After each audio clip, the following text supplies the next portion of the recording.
परलोक होता है, इसकी इस तरीके से भक्ति करूंगा मेरा परलोक सुधरेगा।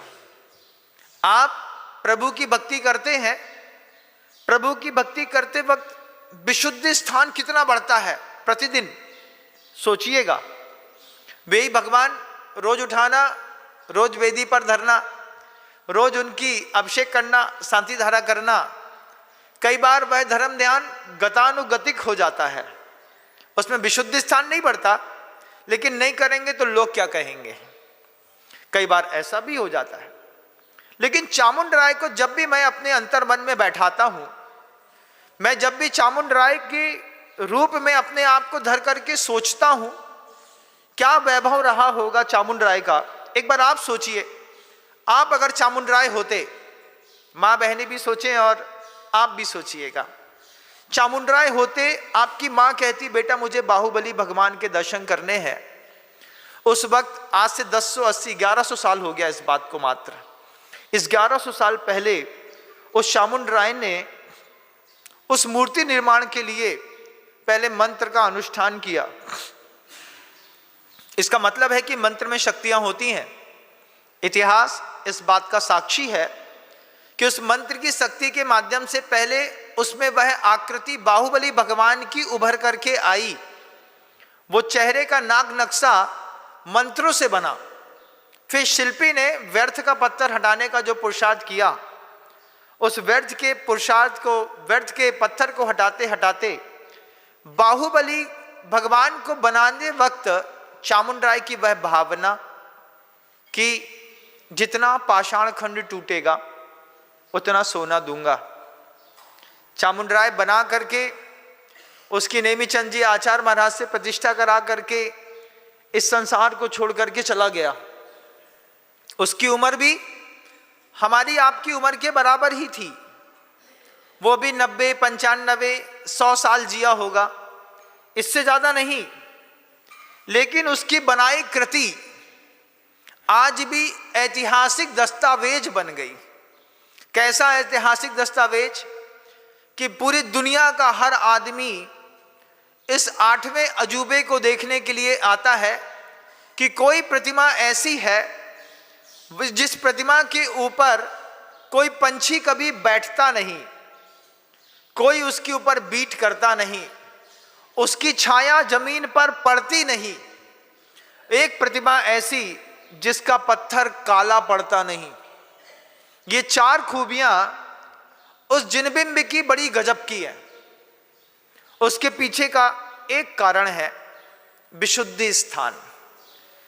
उस चामुंड राय ने अपनी विशुद्धि कितनी बढ़ाई होगी, क्या अंतरंग से भावना भाई होगी, हम रहें या ना रहें। उसको भी नहीं पता था कि ये प्रतिमा 1000 साल तक रह लेगी।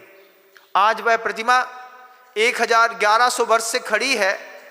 अब हमारी आपकी वो जवाबदारी बन पड़ी कि हम उस प्रतिमा की रक्षण करने के लिए लगातार उसकी सेवा शुश्रूषा के लिए अपने उपयोग, अपने धन बल, अपने ज्ञान बल, अपने बाहुबल, अपने और भी विवेक का प्रयोग करके उस तीर्थ क्षेत्र की रक्षा करते हैं। दिगंबर जैन समाज का एक ऐसा अद्वितीय दस्तावेज है गोमटेश्वर बाहुबली जी भगवान, जिनको देख करके आद्य दिगंबरा शब्द जो है अपने आप दुनिया में दिखाई देता है और कोई उस चीज को देख नहीं पाता। लेकिन चामुंड राय की भावना, जब आप कभी जाकर के 73 नंबर का शिलालेख गोमटेश्वर बाहुबली भगवान जी के चरणों का पढ़ेंगे, उसमें उसकी वही भावना थी कि मैं इसको जब देव बन करके देखूंगा तब मुझे और आनंद आएगा। और चामुंड राय ने वो कर दिखाया। एक कारण था पुनर्जन्म पर विश्वास। आप पुनर्जन्म पर विश्वास करते हैं क्या? आप लोग मानते हैं आपका पुनर्जन्म होगा? होगा तो अंतर्मन से पूछ के बताइए कहां पे होगा। आपने कहा है अभी मुझको पुनर्जन्म में विश्वास है, तो एक बार अपने अंतर्मन से पूछिए कि तुमने अपने जीवन के पिछले 30, 40, 50, 60, 70 सालों में जितना पाप किया है और जितना पुण्य किया है, इस पाप पुण्य का लेखा जोखा या तो केवली जानते हैं या आप खुद जानते हैं। आप आंख बंद करके बताइए, आपका जन्म कहां पर होगा? कहां बनेंगे? क्या बोल रहे हैं? घाटोल में दोबारा जन्म होगा? दोबारा जन्म घाटोल में होगा, लेकिन गैया बनोगे और फिर अंदर आने नहीं मिलेगा। मैं अभी 2 दिन से देख रहा हूं, मंदिर जी में मंदिर के कबूतर रहते हैं। मंदिर का कबूतर एक पुराना प्रवचन है हमारा, अंधा कबूतर। ये मंदिर के कबूतर हैं, ये घूम करके दुनिया में कहीं भी आ जाएं, चले जाएं, लौट करके मंदिर में आते हैं। लेकिन ये जो कबूतर बैठे हैं सामने, ये लौट करके मंदिर आते हैं कि नहीं आते?